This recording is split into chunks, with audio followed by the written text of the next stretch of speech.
Hello, Kelsey Taylor here. Today I'm going to be talking about my favorite musical films. Now this one was kind of tough to do because I don't own a lot of musicals, and I was like looking at some of these and like having a hard time, like, are they really considered as musicals? I have a small stack here, so I won't take long. Let's begin.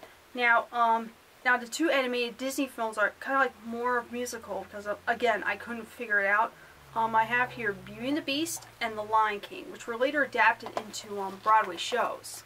Now, these are two of my favorite Disney animated movies. Like, The Lion King is my top favorite. Beauty and the Beast is like my second favorite.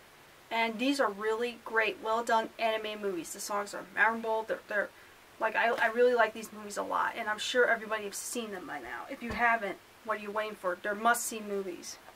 Now, this one, unless you count like the Broadway show musical and the remake, which I've never seen, this one's kind of like more about two people setting up a musical. And okay, I have the original, the producers starring the late Gene Wilder and Sarah Mastel, and this is, I believe, the first film Mel Brooks has directed. I might be wrong. This is like one of his earliest films, and this is one of the first ones Gene Wilder was in, and he would later star in with like starring more directed Mel Brooks movies like Young Frankenstein and Blazing Saddles. And this one is a really good one. I remember seeing this when I was like in middle school, and they even showed, yeah, the springtime for Hitler and Germany scene, which back then I'm sure was offensive as much as it's offensive now. But this one's a really funny movie you guys should check out if you haven't seen it. Now, I need to watch this movie again, but I decided to talk about this ever since I saw the Hairspray live thing on NBC. I'm going to be talking about the 2007 version of Hairspray. I know there's another one that came out in the 80s, which I've never seen as well, that's been directed by John Waters. I remember when this came out when I was in middle school, and that time was very stressful. And and when it first came out, it was I felt like I kind of liked it, but it was kind of like, I don't know, to me it was kind of a little overhyped. But over the years since, I've actually appreciated it a lot more. Like I said, I've not watched this in so long. And there's a lot of people in it. It has Amanda Bynes, Zac Efron, John Travolta, Christopher Walken, Queen Latifah. Yeah, there's a lot of people in this. So, it's basically about this, I believe this takes place in the 60s in Baltimore, about this girl wanting to be on this show. And this one's a lot of fun. You should check out. And I was really happy with the NBC live version as well. Now this one, it's kind of silly for me picking this one. It's kind of like it's a really bad movie. It's a Christmas movie, but it's one of my guilty pleasures, and I would consider this as a musical. I suppose, like I said, this was very hard to do. Adam Sandler's 8 Crazy Nights. I really think this movie's funny. The animation's too good for its own, but I kind of still enjoy it. But it is, Adam Sandler's done way better movies than this, but I like this one. I thought it was kind of hilarious in a very, very strange way. And this one's one of my favorite anime movies of all time. My top non-Disney anime movie of all time.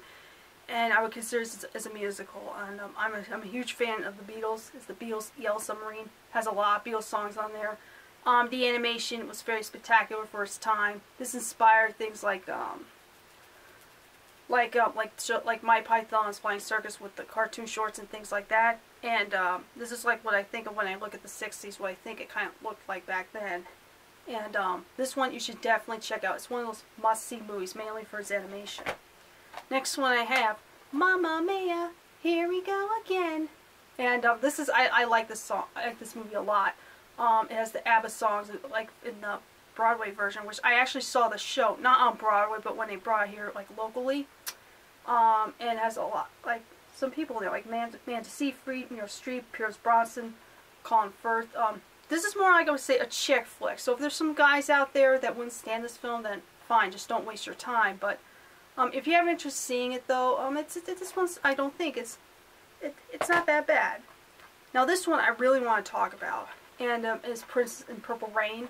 The plot is very hard to explain, so I better not say it. It's very tough. When I saw this movie the first time in theaters when they brought it back after Prince's death, out of all times, this was my first time seeing it, and when he was singing Purple Rain, my mom, who was sitting right next to me, was an emotional wreck because she was a huge Prince fan.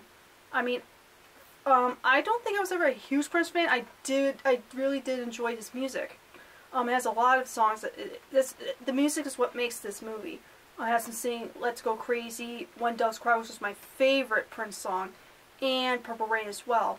If you're a fan of Prince and you have not seen this movie, definitely check this out. There's some other ones he actually did which I don't know too much about, but this one I really thought was awesome.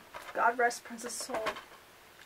And the last one I'm going to talk about is Grease, which I talked about these movies before in my Grease and Grease 2 review. If you want to check it out, like my review where I review these movies. The first Grease is the best movie with John Travolta and Olivia Newton-John. The sequel is also a musical, but it's not as good, and I don't know. The first Grease is actually a better movie. You guys should definitely check this out. So, that's basically my short video talking about my favorite musical films. Like I said, this was kind of hard to do. Let me know what you think of some of the titles I picked out, and let me know if I actually left out some other musicals, because there's a good chance I probably have not owned them or even seen them, but I'd like to hear your thoughts. Okay, thanks for watching, and I'll catch you guys next time. Bye!